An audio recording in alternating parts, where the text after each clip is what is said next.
I come from a generation of people who love to video game. Gaming was part of my childhood and continues to be part of my adulthood. I love it. I love the opportunity to go deep, to play and enjoy. But there's been a transformation in this world of gaming, a transformation that I could never really imagine as a child or as an adult. And it's all been made possible by crypto. Crypto has created something called play to earn in gaming. That means the time, the hours, the effort that players put in to video games are now rewarded with actual hard cash. And to explore this revolution of the gaming area, and that many will say will go on to probably be one of the biggest driving forces behind the adoption of crypto, Abhishek Anand is going to explain exactly what play to earn is, how he's created and been part of the formation of something called IndiGG, which is a gaming guild, and how these gaming guilds are opening the doors to millions upon millions of gamers in developing nations like India to earn a proper income from the activity of playing video games. Sound too good to be true? Well, I promise you, this is the reality right now in the world, and it is fascinating. So this is an amazing interview, a great opportunity for us to learn. There's going to be lots of themes, terminologies that are used, so don't be afraid to go and do your own research, but this is definitely one to listen to. And so without further ado, I give you Abhishek Anand of IndiGG. Abhishek, welcome to the show. Thank you for joining us. Hey, thanks a lot for having me. Well, hey, honestly, it's a real pleasure for me because you, Abhishek, have expertise and knowledge that, one, I want to learn from, very much so, but I think is going to be really exciting for all of our listeners to hear about in and around this crazy part of crypto, which many people still don't know about, but is the gaming place and part of crypto.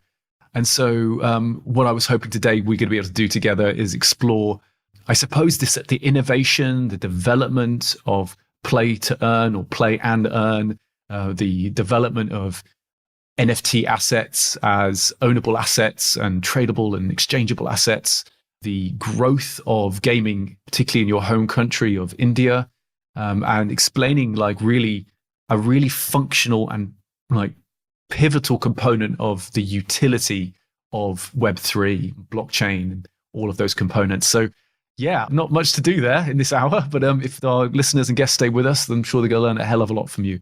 So again, thank you very much. And as often I'll always start with Abhishek, really just to find out like how you got into crypto and like how you specifically got to where you are in sort of the play and earn or play to earn format. So over to you, good sir, please.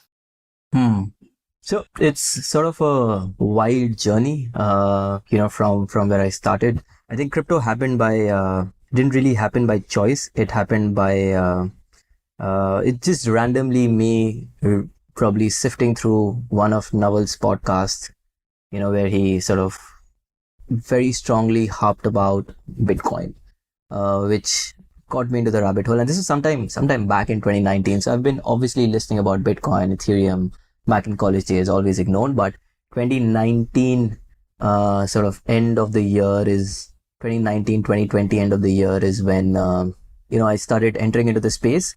So this was when I, just a little bit of my background. I have always been a builder. So I got done with my graduation from India in 2016 and then started working with a very early stage SaaS startup where we sort of built out a analytics tool for retailers in India. Retail is a huge market in India, and most of these retailers generally need backend devs, backend tools for them to manage their infra, for them to manage their user base, for them to manage their inventory, and then front end tools for them to manage their user base and engagement and do all of that, right? So pretty much worked with the founding team in building out the market, carving out the product market fit, finding out users, building out team, establishing growth hacks to sort of grow the business, and spent 4 years with them.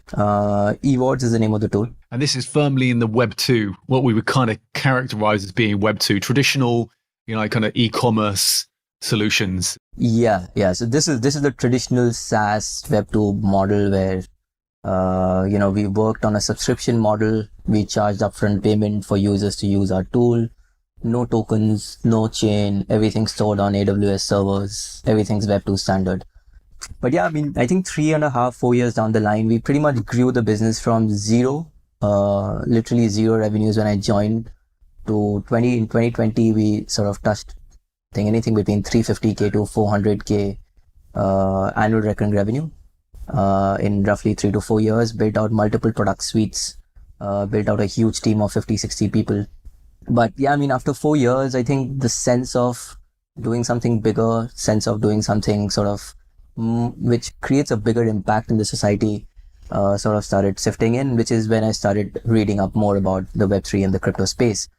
Like everyone else, I was a degen before. So, when you see your natural mentality is that of an ape mentality where, initially you were just sort of reading tweets on Twitter and then sort of aping into stuff. And then, I'm not afraid to say that I've literally most of the time, most of the investments that I've made in the early days have gone down by 100%. People have literally dumped on me. Yeah. So yeah, I mean, now in hindsight that I look back, obviously that naivety is what sort of created that hunger for me to, go deep and figure out, how things work, how tokenomics works, how crypto projects work, how unlocks happen, how projects are built. And let me, for the audience, before you go on, Abhishek, 'cause I think I'm very mindful as I explore tokenomics and explore crypto for listeners who aren't crypto natives, some of the terminology and the vernacular. You've used things like, aping into projects, being a degenerative. These are terminologies which really are supposed to mean that you are really just diving into it. You're not even, you're not really thinking about the risks at time. You're just going full throttle, like full exposure. And it's become a meme. It's like why board your ape clubs exist, and why apes are so popular in crypto and in NFT space, right? Because they signify you're aping into things. So I just wanted to kind of clarify that. And that's how I found you in a way, is that you'd started writing some very thoughtful pieces through your blog about deep dives into crypto. And I actually thought they were really interesting think pieces. One, I was astounded that you're not a native English speaker and you're writing as well. But you'd sort of really obviously spent a lot of time really getting into the tokenomics. What were the analytics behind these movements? And I can probably hear in you that you had similar experiences. When you lose some money, when you've invested everything into something and you lost some money, you learn a lot of lessons from it. So yeah, sorry, I just wanted to kind of just sort of touch on that. Over to you. Yeah, to be very honest, I think that's the same advice that I give to everyone. Anyone who comes to me and tells me, boss, can you tell me which project should I invest in? Should I invest in crypto? Is it safe? Is it not safe? Will I become a millionaire through this investment? My first advice to them is to dive straight in without thinking so much. So you make a small bet, you make a small investment, you put 10K, 20K, 30K, 40K, 50K in INR, and eventually, or 1K USD, eventually once you're skin in the game, your natural tendency is to figure out what the hell is happening. How are markets moving so fast? You go to sleep and the next morning you wake up seeing a 30% crash in the market. You never seen that, right? And we're seeing a lot of native investors who've never invested in the share market, who've never invested in stocks, and are now directly jumping into crypto. We're seeing a lot of users, a lot of teenagers never having a bank account, but starting up with a MetaMask wallet. Things like that. So a lot of interesting stuff happening. But yeah, I mean, from there, spent 3-4 months doing a lot of degening, doing a lot of aping, just blindly diving into stuff.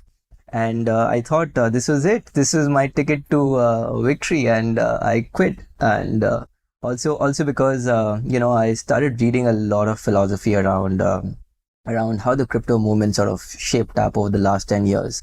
So, a lot of what is happening today can be traced back to how the entire sort of blockchain and crypto movement got developed over the last 20, 30 years, from the early days of, Satoshi, and even pre that, where Hashcash was developed, where uTorrent, was developed, without anyone sort of owning any file and, sort of transferring data and transferring files independently. So started diving a lot into that, read the Sovereign Individual, which is like, I would highly, highly recommend all your users to read the Sovereign Individual. I think it will completely change your perspective. And this book was written back in 2000. And it talks about how the cyber world will sort of take over, how things will become decentralized, how centralized entities will no longer exist. We're already recommending books. Normally do that at the end of the show. Great. Let's listen to this one and we'll talk about that a bit more later. Yes. Wonderful. Yeah. The Sovereign Individual.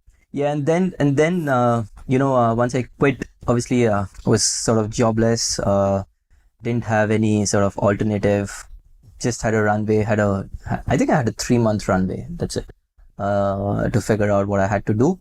But, obviously because of my builder sort of mentality, and I literally built things for 4 years. And because of my background in analytics, I started diving deep into the data aspect of crypto. So, diving into on-chain data, figuring out what is happening, and then figured out products like Nansen and Dune, who were building a lot of stuff there, and found out a lot of complexities for a native sort of new user to understand and navigate through the data world in crypto, and started building an on-chain analytics tool which sort of solved certain problems. Didn't really work out because I didn't really have a lot of blockchain native experience back in the days, and this is me 6-7 months into the space and starting off. Spoke to a bunch of investors. They found the idea to be unique, but obviously implementation was sort of very, very challenging, considering now we have 2 big behemoths, Nansen and Dune, which are both a unicorn in the on-chain data space and crypto, literally dominating the industry. So spent 2-3 months in figuring out stuff, didn't work out, pivoted from there. And that was the same time when this guy called Packy, he deconstructs amazing pieces for a new user and literally breaks them down for people to understand what's happening, and covers different topics. So back in August is when he wrote a piece on Axie Infinity. Okay, I can tell you the name probably towards the end of the show, but yes, please, and we'll make sure we get it in the show notes for the listeners. Absolutely. Yeah, 100%. So that was a moment where I was sort of discontent, not happy, things were not working out, and I ended up reading that piece on Axie Infinity and how this game was sort of disrupting the gaming industry through a change from pay to play, free to play movement to a play to earn movement, where ownership was no longer in the hands of the game developers who were building the game, but were rather building out shared economies. The community had become the players who were playing the games were owners of the game. They could take out money for spending time, effort, energy into grinding into the game. And I was like, I've always been a gamer. Me too, yeah. I never been paid to play games. And here there are about 50,000 users who are playing games and are earning money at the same time. Let's pause there for a moment because, this is mind-blowing for people. I've been playing games since I'm just turned 40. I've been playing games from the early Nintendo period, even before that, early PC gaming. I love video gaming as someone who's maybe a bit ADD, dyslexic. They are somewhere I can go deep. I can have concentration, and they're just, wonderful experiences for me. But it's always been pay to play, that terminology you used. Yeah. I've had, parents saying you're wasting your time. You need to get a job. You need to think about this. And gamers will all tell you that. They've had that conversation at some point.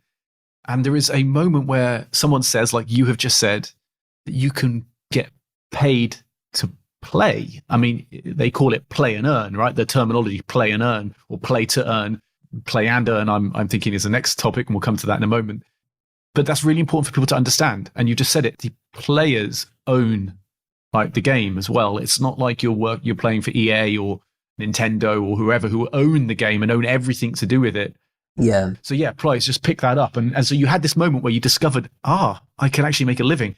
So maybe you want to tell people a bit about Axie and Axie Infinity, which I've spoken about before, and I played myself, and it's an incredible concept, and what that is and how it's developed. Yeah, I think it has changed the industry now. It has completely changed the industry. They say it requires one man to change the world. It required Satoshi Nakamoto to sort of change the entire crypto space. It required Ethereum to change the entire decentralized building. It required Axie Infinity to change the gaming space. And that's what we're seeing with Axie Infinity. So the concept is very simple. Players, inherently, players have always been devoid of property rights and human rights when they participated in in-game economies, right? You generally, enter a game. You can play a lot of these games free of cost. Games like Counter-Strike, games like League of Legends, a bunch of these games. It's free to play, but if you want to level up within the game, and the game devs keep selling you stuff like cosmetics, like specific assets, and most of these game assets are not owned by you, who is spending money within the game ecosystem. The revenue gets accumulated to the game developers, right? So as a player, you don't own anything. The intellectual property of the asset is owned by the game developer. You don't earn anything. You're spending maybe tens of hours a day playing a game. And I know people who are hardcore gamers spend 8 to 10 hours a day only playing games. Absolutely. And most of our community members are IndiGG. And we'll come to what IndiGG is. Comprises of gamers who are hardcore gamers, who've always been gamers, right? So from there to a concept where, the assets are no longer owned by the game developer. The assets are represented in the form of NFTs, which lie on the blockchain. Okay. Ownership of which belongs to the player who's buying the assets. So the ownership has moved from the game developer to the player who's playing the game. And the player using these assets and their skill to participate in the game economy and earning some sort of an in-game token, which has always existed in other games, but you were never able to encash these tokens. You were never able to encash these game points. It was always a fictional sort of money, which was never encashable, right? So now in the form of when you tokenize these in-game points or in-game currencies, right? They live natively on the blockchain, which you can now encash it to sort of USDT or a stable coin and then to your bank account.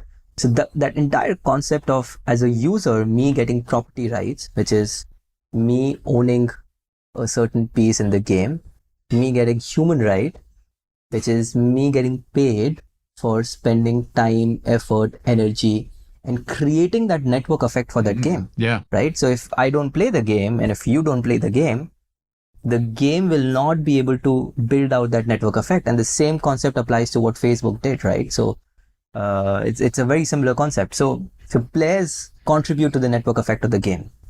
Now we're seeing blockchain games having a more community first approach, where the players who contribute to building out the network effect are more important. They are given a lot of priority. So that's what's happening. Brilliant. I want to pause again because I'm very aware that you and I, Abhishek, know about Axie because we've spent some hours, many probably hours in the game and really understand some of this. But I want to make sure for those who aren't crypto natives, or even are crypto natives, some of the tokenomics here, because this is also what I'm trying to do with this show series, to break it down. And so people might be thinking, okay, so you can own the NFT of the game, but how do you make money? I don't get it. And there's beautiful economics at play. And I think important to note that in the Axie world, 95% of the revenue that's generated, if I get that right, I think I do, goes to the players, goes to the community. And I think the game developers retain about 5%. It may be a little bit less, but roughly they retain about 5% of all of the transactions. So that's how they keep the game going and they can be able to invest. And we're talking about billions of dollars here that I think go through Axie Infinity as a total community, many players.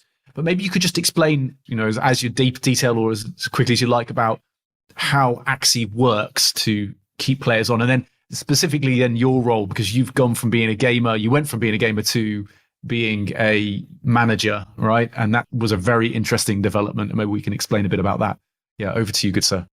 Yeah, so essentially the way it works is, I think the economy is, obviously for a first time listener, it might sound complicated, but once you deep dive, once you sort of foray into the way it works, it's not very complicated. Any game has an input component and an output component, right? So the input is the amount of new money that is flushing into the game, who are buying these game assets to be able to contribute in the game economy. And the output component is the money that players are taking out in the form of in-game tokens, right? So essentially, if you see with Axie Infinity right now, it is a play to earn game, right? The positioning was that, hey, you come play the game and you will earn something. Now, that is where it sort of, a lot of developers, a lot of other game developers, and a lot of economists sort of came in and said, hey, this is not possible. It's not humanly possible for everyone to put 2 rupees or $2 into the game with an expectation to take out $5, right? It's not possible.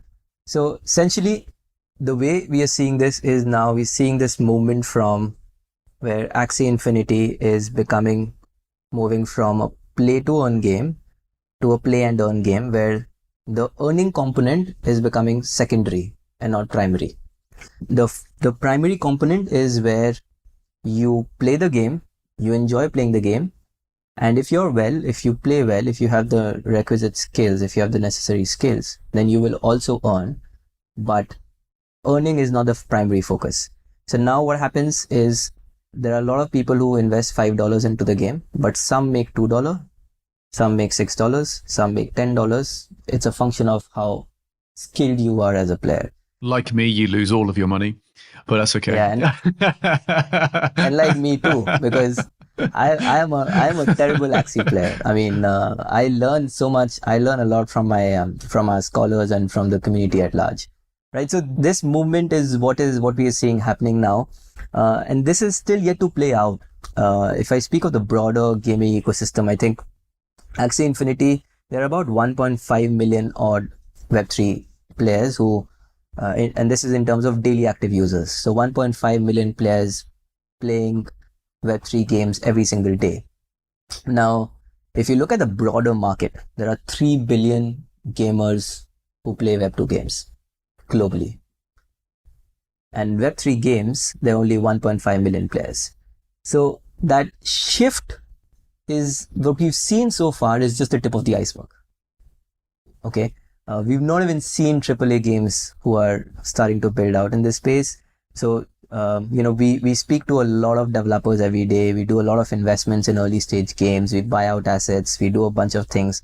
And the rate at which we're seeing game developers, wanting to build in the Web3 space, it's astonishing. It's that number is completely going to skyrocket over the next 12 months or 24 months. And I totally feel you on that. And I think you told me a fact, which we're going to come back to in a moment, because the business you work for is IndiGG, which is Indian, which I suppose is an abbreviation for Indian Guild Gamers. I want to come back and talk to you about that in a moment, and we're going to explore. You told me a crazy fact, 400 million gamers in India, which is an incredible statistic. But before we do that, I just want to pause for a moment and tell people about, with Axie, because I think there was something that really happened that was interesting. It really is a community-led, endeavor. We talked about this, the human rights that you talked about, the actual game ownership. It really is driven by the community. And again, for listeners, the way you play Axies, you have to buy a small team. It's a card-playing game. Kind of essentially, there's each of your Axies or little characters. You fight with 3 of them against another team of 3, and they have different attributes. And the skill is choosing the Axies which have different types of qualities and teaming and put them in a way that they can play against another team and beat them. Each Axie has a set cost. In the early days, it cost $300, $400 for a good Axie. So to build a team, it cost, as it did for me, about $1,200 to build a team. And then every time your team wins, you get something called SLP. And SLP had a value on the secondary market. You could go and freely exchange this. And SLP was worth, I think at sometimes anything like 10 cents SLP. That's dropped quite considerably. But 40 cents. How much? 40 cents. 40 cents at its all-time high. Oh, well, was it really 40 cents? So listeners understand that when you won a game, you could be getting anything from 6 to 12 or 15 SLP per win. So if you were high enough and you had enough scores, so you could be literally earning a couple of dollars per victory, and you could be playing many games in a day, winning and generating like significant revenue. you could be in a week and you'll come to me telling me about some of the highest earners in this game. But the reason it wasn't just like taking those wins and selling it out. What the interesting game mechanic was that you used those SLP to breed the axes, right? They had to have some SLP and you had to breed them. If you bred them, obviously you got the opportunity to have little game NFTs who were worth $300 or $400. So you could see out, and every time somebody joined the game, they had to buy. So it became this beautiful tokenomics and economic methodology of bringing players in, keeping the economy running and growing to allow people much better than myself to take significant money out of the game and have a earning. So it's at that point that you entered the game as a player, but then there was a very interesting development that managers came into the game and scholars came into the game. Would you just tell the audience a bit about that? Because I think that's a very interesting component. Yeah, 100%. I think what you mentioned that, for a player to participate in the game in Axie Infinity required someone to put in $300, $400. And the price of these assets is a function of what you're buying, because each asset, each Axie represents certain class, represents certain skills, each Axie has certain cards, which basically translates into its strengths, its meta, its weakness, that's a meta, right? Yeah. So depending on how good an Axie you want to purchase, you had to spend anything between $300 to $600 to participate in the game. And for you to build a team, you needed 3 Axies, which meant that for anyone to participate in the game had to spend between $1,000 to $1,500 USD. It's a lot of money. Which is a lot of money, right? For a lot of money, especially in emerging markets. In the UK, it's a lot of money. I mean, geez, anybody you had to have some, you had to have either grey hair or some money lying around, or you had to say it was for research like I did. So, yeah. Yeah. So what happened was Gabby and team started building out Yield Guild games, which is where they sort of became a sort of platform which started buying these assets in bulk and started renting it out to the scholars, right? And so as a scholar, as a player, I don't have to invest upfront money. Okay, I can go to Yield Guild Games and say, hey, I want scholarship, I have the skills, I can sort of maximize earnings from the game. Can you lend out these assets to me? And Yield Guild will buy these assets and run a breeding farm and keep generating new assets and keep lending it out to the scholars, to the players. Now, all the earning that the player generates, okay, 70% of it the player retains with himself. 20% of it goes to the manager, which is a person who manages a pool of scholars. So each manager can manage up to 100 scholars, and he's responsible to sort of train them, educate them, ensure that they're constantly upskilling, understand what problems they are facing. 20% goes to them, and 10% is retained by Yield Guild Games, right? So it became an interesting concept from a perspective that a user now does not have to invest upfront money to engage in these blockchain games. There are guilds who have the supply of assets, who invest in these games and sort of create a bridge for those masses of users who have the skills but don't have the money to participate in the in-game economy and start generating some sort of earning from it using the assets. So that's where the shift sort of happened from players directly entering into the game to now we are seeing guilds getting into the picture thanks to Yield Guild Game, which is the pioneer of the guild model, and then bunch of guilds sort of spun out, sort of came off. And that's how we're going to talk about Indie in a moment, IndiGG, what you're involved with building. But I want to add this point because I listened to the founders of Axie. And the reason we're talking about Axie is they are the biggest, or, they are built on the Ethereum chain. They've created a side chain running to handle some of the transactions, and those who are interested can go and find out about that. But as I understood, the historic lesson was that they never built Axie with this idea that managers and scholars would be a thing. And it was actually only until people who had teams, who had means, and this was actually independent people, like just one person, somebody would say, look, I want to play for you. And there was a dynamic with the way that assets are owned in crypto, i.e. that the assets are owned with a wallet, and that you could log into the Axie platform using somebody else's expensive assets, these axes, without owning them, and the owner being able to retain control with the wallet, that became a dynamic that you could trustlessly, which is a very important form of crypto, be able to lend out your assets without them being stolen, right? Without somebody just taking them and disappearing, right? That was by accident. Actually never expected to do this, but it ended up, and it was Indonesia, I believe, that where a lot of the gamers came from for Axie in the early days. And this became just a phenomenon. And then all of a sudden there was loads more gamers coming into the game. There were people who were started to recognize they could be creating these teams and staking them and having scholars, as they take it, managers and scholars. And that's also what was bore like institutions like Yield Guild Gamers, who were created seeing this movement and start to buy assets and such. And then it's not just limited to Axie, because all of a sudden you can buy assets, and those assets from any game around the world can be used and rented out. And it's going to become and it will be a phenomenon, which is where you've been a manager, you've been a gamer, and now I hope you can tell us about IndiGG and what IndiGG is. Yeah, so what I did was, initially I was never been a manager myself, so I've not really managed, but I did try out the game once, and then found out a very old friend of mine who's always been a hardcore gamer. He started playing, and then we sort of built out a micro guild of sorts back in India back in August, September, and then from there it was called MUS Guild. We sort of built out a community of 4,000 odd members, and we had roughly 70 scholars at scale. And most of the early team members were we sort of had two managers who were managing 70 people. And that was the moment when I was venturing out to scale the business, because I obviously realized that at scale it had a huge opportunity in terms of the size of the market. And started speaking to a bunch of investors, which is when I reached to the Polygon team folks. And Polygon team was indigenously creating a guild within the Polygon ecosystem, which happened to eventually be IndiGG. So IndiGG is basically a sub-DAO of YGG, and which essentially focuses primarily on the Indian market. A DAO is a decentralized autonomous organization, as many who listen to the show are starting to find out.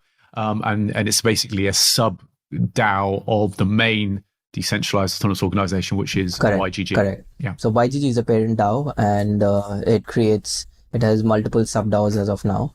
So IndiGG is the sub-DAO which focuses on the Indian market. Now, when IndiGG was being built out, it had YGG, which was one of the parent DAOs, and then it was being built out from the Polygon sort of team, right? And these are two behemoths, which are the biggest conglomerates in the Web3 space. One which is the biggest infrastructure layer, and the other one which is the biggest gaming guild in the world, now coming together to form a guild which now focuses on the Indian market. Now that was an opportunity I couldn't say no to. So I was speaking to Sid, who's one of the advisors at IndiGG and has been a founding team member at Polygon, and he sort of made an offer to merge my previous micro guild and IndiGG together, and then we sort of focus on building out IndiGG together. And then moved on from there, and then I've been spending time with the broader IndiGG team to build out the business in India. So as of now, we have roughly, at IndiGG, the concept is very similar. We are also a guild, but the focus is primarily on the Indian market. It is not on the global market, because India as a whole is a huge market. The size of the market is 20 times the size of the Philippines gaming market. Wow. It is 8 to 10 times the size of the Brazil gaming market. So there are about 400 million gamers in India. That's incredible. Okay. Let me give you some stats from the Indian gaming market. Okay. So there are 400 million gamers in India. Okay. And none of the players earn through in-game earnings. The only way a player can earn from Web2 gaming is through, streaming. It is basically through esports, which is competitive video game tournaments, right? It is through me streaming the game, and live game streaming is becoming increasingly popular, where, people enjoy spending time watching YouTube streamers, watching YouTube. Minecraft, yeah, big game. Exactly, yeah. Right? So these streamers make money through ad and media revenue, which is the YouTube revenue, through brand sponsorships, through merchandise sales. But note that only 1% of the top gamers are able to do this. Only 1%. And only 1% of YouTube streamers actually make more than the average global income, right? So it's not sort of a very easy thing to build out. So from there, we started, obviously we realized it's a huge market with roughly 400 million gamers. There are about 100 million gamers who do active in-app purchases. In India, there are about 400 million gamers, and each user spends about $16 per user. It's a huge sort of mobile gaming market. There are about 15,000 plus game developers in India. If you've seen the development of Geo in India, I don't know if your listeners are aware of Geo, Geo is basically the telecom operator in India, which has completely revolutionized the internet penetration now. I mean, I think as of now, I think there are about every household has about sort of 2 smartphones, and a large part of the market has internet access, right? So mobile gaming is, thanks to Geo, mobile gaming has sort of become really, really large. Now, when you look at these phenomena and you see gamers, the number of gamers and gaming becoming the biggest source of entertainment for the millennials and for the Gen Zs, right? The boomers try spending more time on television and, Instagram and Facebook, but millennials, their primary source of entertainment is games. Now, when you mix leisure and earning is where Web3 gaming sort of comes in. So this is where we sort of IndiGG sort of saw a huge opportunity, and we built this out. So the idea is very simple. We have a huge market. We have a huge potential. We want to onboard millions of users to Web3 gaming and build out a huge community of users who can participate in the play to earn economy.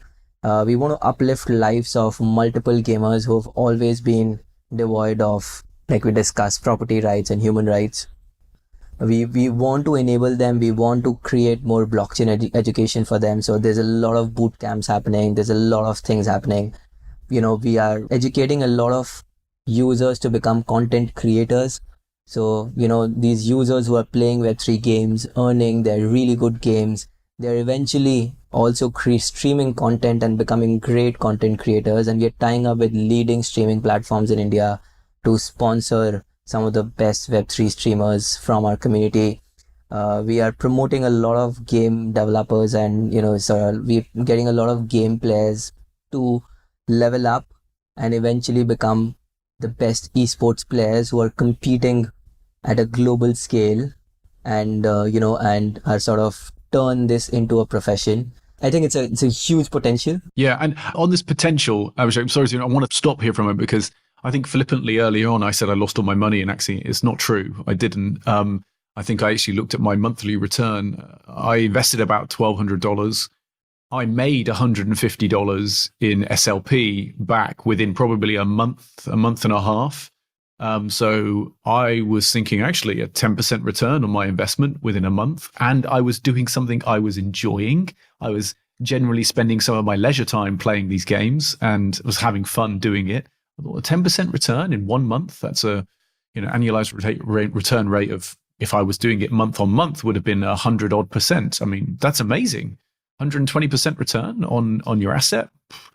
So I think here is maybe people are thinking like, you said the 1%, but like, what can an average gamer in India be earning with something like Axie or one of these other games? So listeners can understand that, is this actually a realistic career option for someone and a way to earn? Could you tell us about that?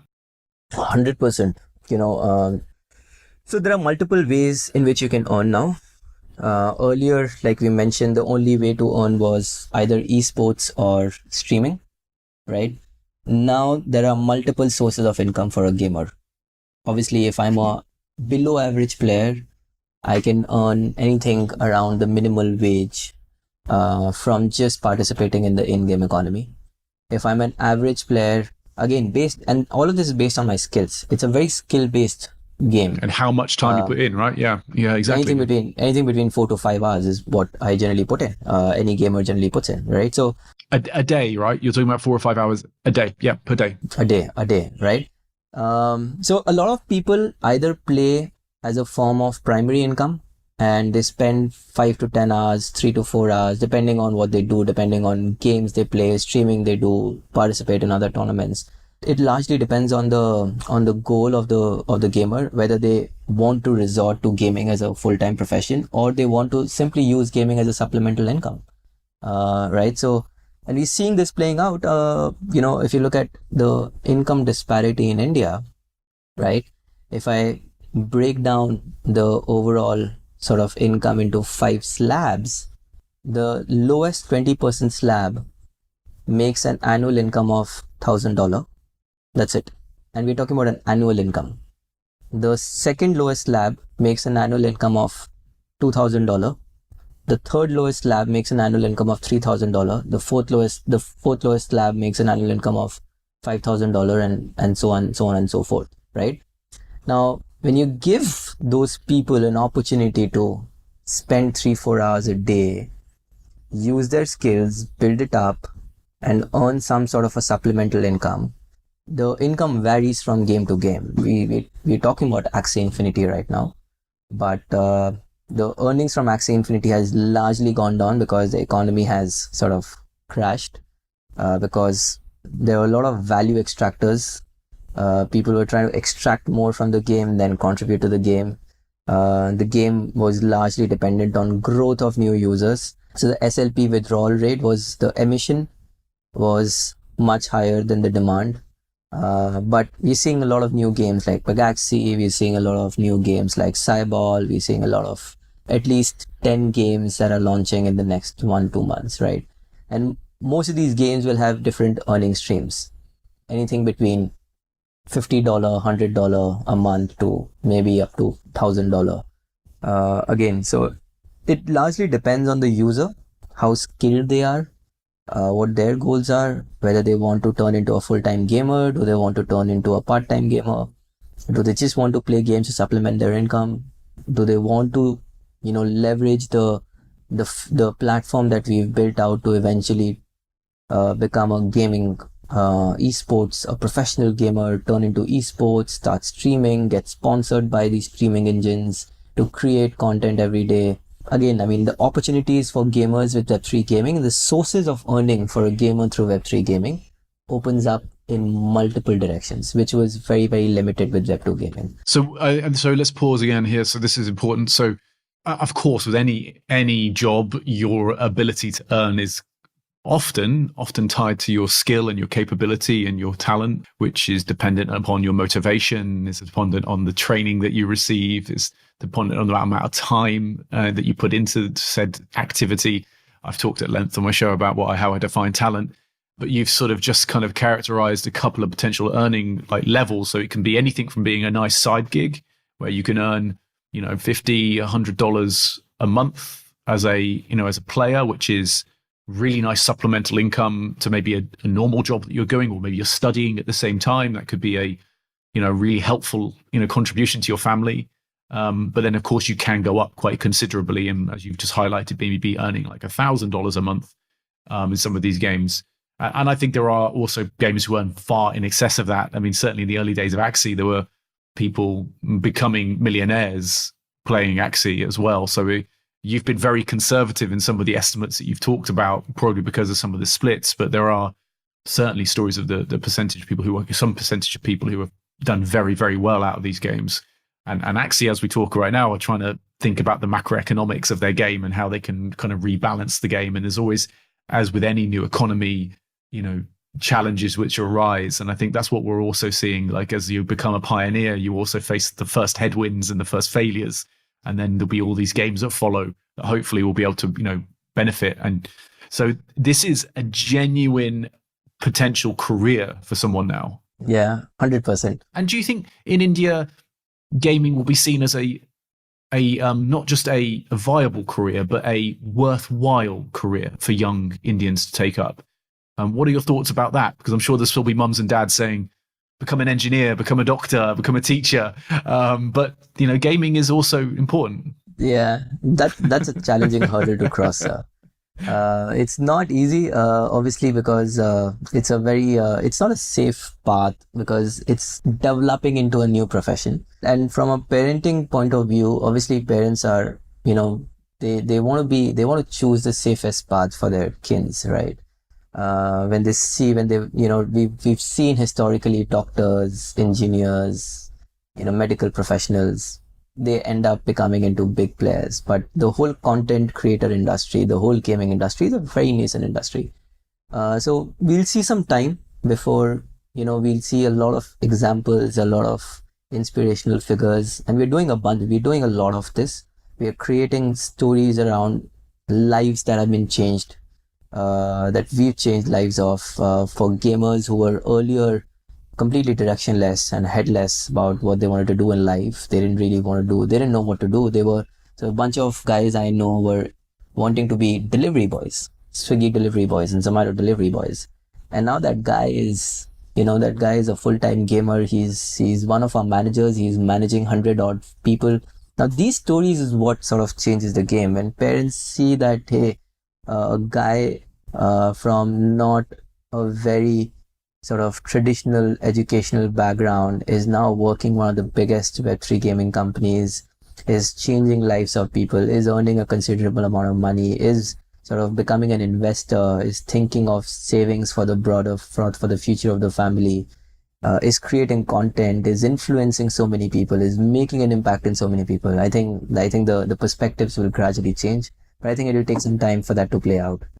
That's beautiful. Yeah. It's an idea that this type of play, the enjoyment and play, can in and of itself has an intrinsic value beyond just the play, and it's becoming recognized as a proper. And there's going to be a whole range of cultural shifts that need to take place within all of that. Yeah.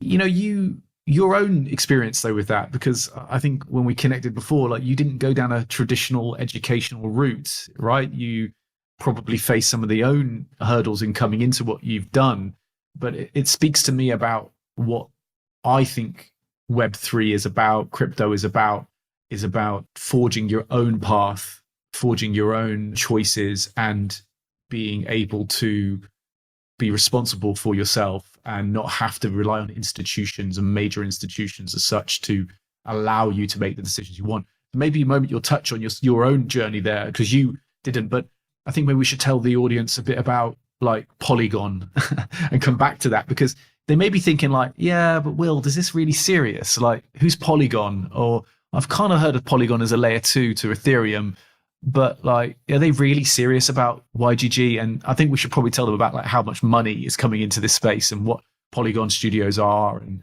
I know they've just made a major acquisition or poach, I think, from YouTube. Is that right? Senior chap. So yeah. But maybe just quickly before that, you have chosen a slightly different route for yourself. You didn't go down the business school route. You didn't do the traditional route in India, right? You've also living this yourself. Is that correct? I think I've always tried, after my graduation, I was sort of directionless, and the parents, natural caring parent always sort of pushes you to take the safer route, which is taking up a degree, and then eventually getting into the corporate rat race of sort of building things. But in my mind, I've always sort of liked chasing the unconventional route. So sort of, from my early days where, when I was in school and early days of college, I would find, alternative ways to sort of earn money for myself, through mobile phone arbitrage, where I would buy mobile phones at a low rate and sell them at a higher rate. From those days to now, obviously, being a builder. So in my heart, I've always been a builder. And I think one book which sort of changed my perspective from me being confused about what I want to do to, sort of having conviction in using your natural curiosity and using the power of the internet to get self-educated about anything that you want to learn is a book called The Almanack of Naval Ravikant. And I can borrow a line from that book where he talks about specific knowledge, where he sort of emphasizes on how, if you follow the traditional route, you go to a business school, right? And if you learn something from someone and that person is teaching the same subject to thousands of people, right? it does not make you any different from them, right? So if your learning is dependent on a third person, nothing stops that person to teach millions of people the same knowledge, right? For anyone to build out specific knowledge, there has to be a way for that person to sort of carve out the niche path himself or herself. And that is what makes you different. That is what gives you that unique perspective. And nobody can teach you that. Business schools can't teach you that. Education systems can't teach you that. One has to figure out things himself or herself. And that is the path I've chosen. And hopefully it's playing out well. Obviously, a lot of people from my friend circle chosen the traditional route. But it's also about what keeps you happy. Yeah. It's not about just doing something. I've never been attracted to going down a traditional route, doing a corporate job. I'm happy building things. I'm a 0 to 1 guy. I like building things from scratch. I like finding problems and chasing them. I like building teams. I like sort of solving problems. And that is what makes me want to wake up in the morning, and look forward to it. Beautiful. And I think, I'm glad you came back to Naval, and he is a wonderful thinker and a great mind. And you talked about specific knowledge. And there's another quote from Naval Ravikant, who listeners should know by now, who've been mentioned quite a few times on the show, but should definitely check out if they haven't already. But it also talks about the taste of freedom and freedom that comes along from having specific knowledge. And I'm hearing that in your own experience, and I'm a freedom lover.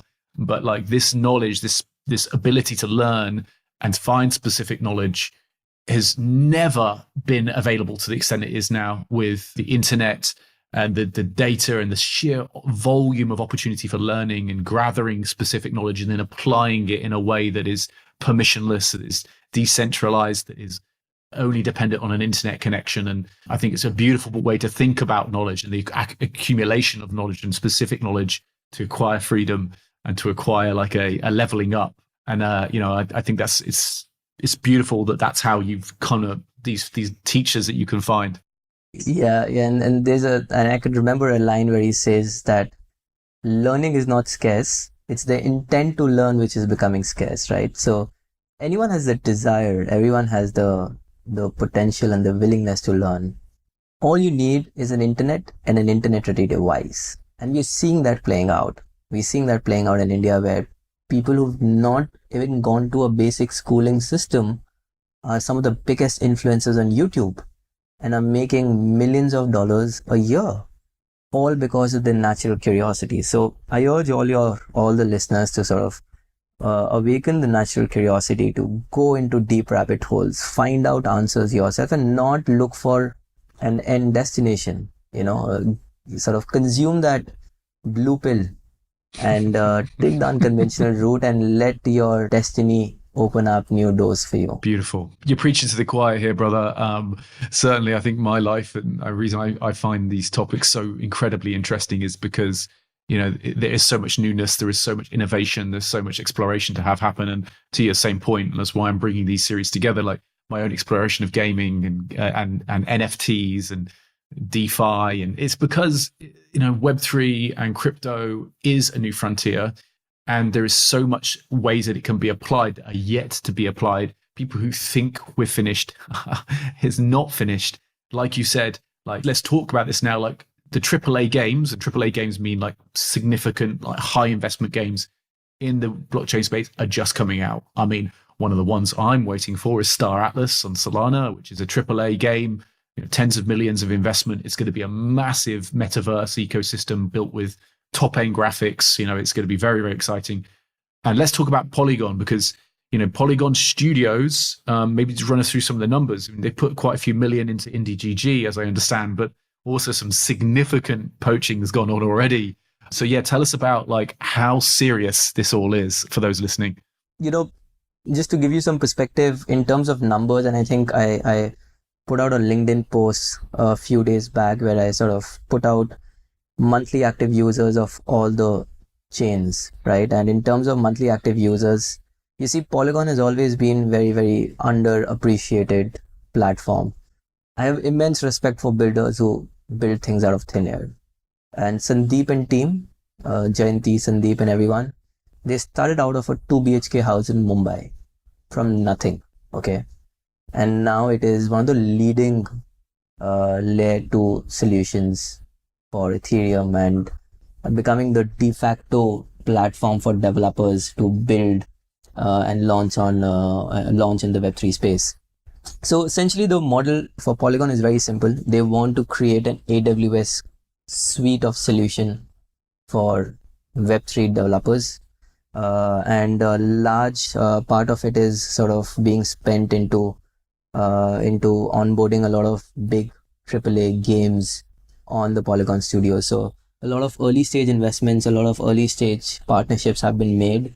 The announcements are not out, but I think obviously the latest acquisition of Ryan Watt from YouTube, who was director of YouTube Gaming, is now CEO of Polygon Studios, and obviously using his leadership and execution skills to sort of build out the Polygon Studios venture and turn it into a behemoth of a venture, which is essentially will focus on the entertainment industry and onboarding, millions of businesses onto Polygon is what we'll see play out. I mean, we're just seeing the early days of businesses building on blockchain. The way we saw businesses, instead of them hosting their own in-house servers, they started deploying on AWS. They started deploying on Azure, right? The same movement will happen where you see builders wanting to build because of the nature of blockchain technology, because of a lot of other sort of benefits, will eventually start building on these blockchains, and the chains which will have the best ecosystem support, which will have the best sort of user friendliness, which will be fast yet progressive, will eventually be the chain of choice for all the developers to come and build in the space. And that is what Polygon aims to do. That is what Polygon Studios aims to do. So Polygon Studios incubates and invests and sort of provides a broader ecosystem support to a lot of these early stage games, a lot of these early stage entertainment businesses to come and build, while Polygon focuses on enhancing its infrastructure layer. So now they are building out SDKs, which is not out, not fully up to date, but they're building out SDKs which will allow anyone to come and sort of just use a plugin to launch their own chain. So as a developer, I can choose between whether I want to launch on the Plasma chain. Do I want to launch on the main chain? Do I want to launch on my own chain, which is I can choose my own sort of chain. So a developer will get a series of sort of options, just how you see a user today. Anyone who wants to deploy a database on a server can choose between EC2 servers and then shared servers and then independent servers and then a bunch of server capabilities that AWS provides, right? So that's what Polygon is focusing on, while focusing on enhancing the infrastructure capabilities of the broader chain, while building out the Polygon Studios ecosystem to create that ecosystem support for these games and big entertainment businesses to come and launch on Polygon. It's such an exciting time, and I really am going to encourage people to read some of these white papers. And I know I also read I am very interested in the Solana chain, just because I have limited bandwidth to explore things, but also very interested in what Solana are achieving. And I saw the release recently that you guys are doing a initial equity offering. Is that right? Initial exchange offering, sorry, via FTX. And FTX, as listeners may or may not know, is one of the big centralized exchanges for trading and accessing the crypto market with your fiat currency, which is also founded by Sam Bankman-Fried. And SBF, as he's known, is the world's youngest, richest self-made billionaire. I think something like $27 billion. And he's also creating a gaming offering as well, if I understand that correctly. When we're seeing the early crypto natives who are building this infrastructure taking gaming so seriously and understanding how it ties into DeFi, decentralized finance, how it ties into NFTs, and how it ties into like a utility and an interest for a whole, as you said, Gen Z and millennials who are gaming as part of their pastime and their culture. It's easy to see how humans at play, humans in the metaverse, humans online are going to be ultimately in some way operating on the blockchain and the underlying architecture that is. So it is exciting times, right, to see what you're going to be building with IndiGG and what is going to happen with these NFT assets and what's going to happen with crypto, and particularly in the gaming sphere. I must say it's been really amazing hearing, what you've said about the progression. So thank you for sharing it with us, and sort of mindful of your time now, bringing us towards the end of the show. But, one thing that I'm always interested in is the sort of the books and the thinking that have shaped you into where you've got to. And you've mentioned a couple, but maybe you could share with the audience some books that have really influenced you, any white papers or sources that you think people should be reading to learn more about crypto. What would you like to share with us? Yes, I'm definitely a hardcore reader. So, a lot of my learning does not come from traditional formats, comes from learning. You spoke of it. But I think some of the inflection points which came through reading came through obviously the Almanack of Naval, Ravikant, and I highly, highly recommend everyone to read that. There's another book called The $1 Trillion Coach. The $1 Trillion Coach is Eric Schmidt, and I forget the additional author who did most of the writing. Yeah, I have that one. I got it signed actually by Eric Schmidt. Can I tell you that? That was another story. Yeah. Oh, you did? Yeah. Oh, you did. Amazing. Learned a lot of leadership qualities and how to deal with people, how to sort of build out leadership wings, I think, from this book. I think it's definitely a go-to read for anyone who's getting into an executive position or getting into the position of a leader. In terms of, I think, if you want to learn about how network effects are built, I will recommend you to read The Cold Start Network, The Cold Effect by Andrew Chen. He recently released this book. So it's about how companies like Uber and everyone build network effects. They don't own anything, just build out a product and manage the demand supply. So how do you sort of create that network effect?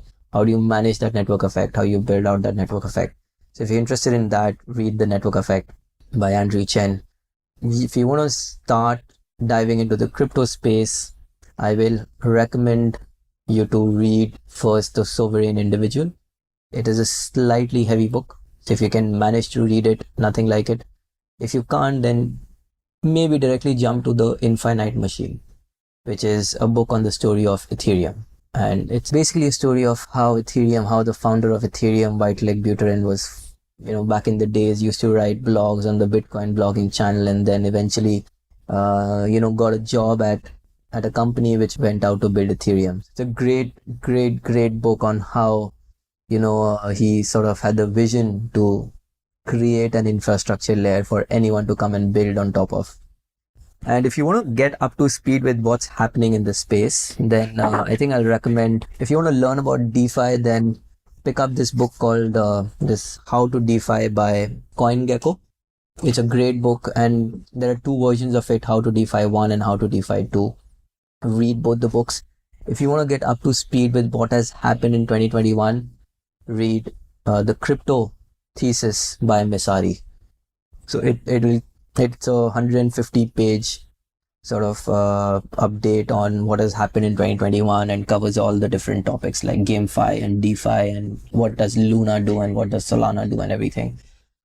Yeah. And you've been very kind in sharing all of these, but also quite humble in not plugging your own blog post and your own writing, which I found to be, super informative and really helpful as a nice summary of much that goes on. And how can people find you and your work as well?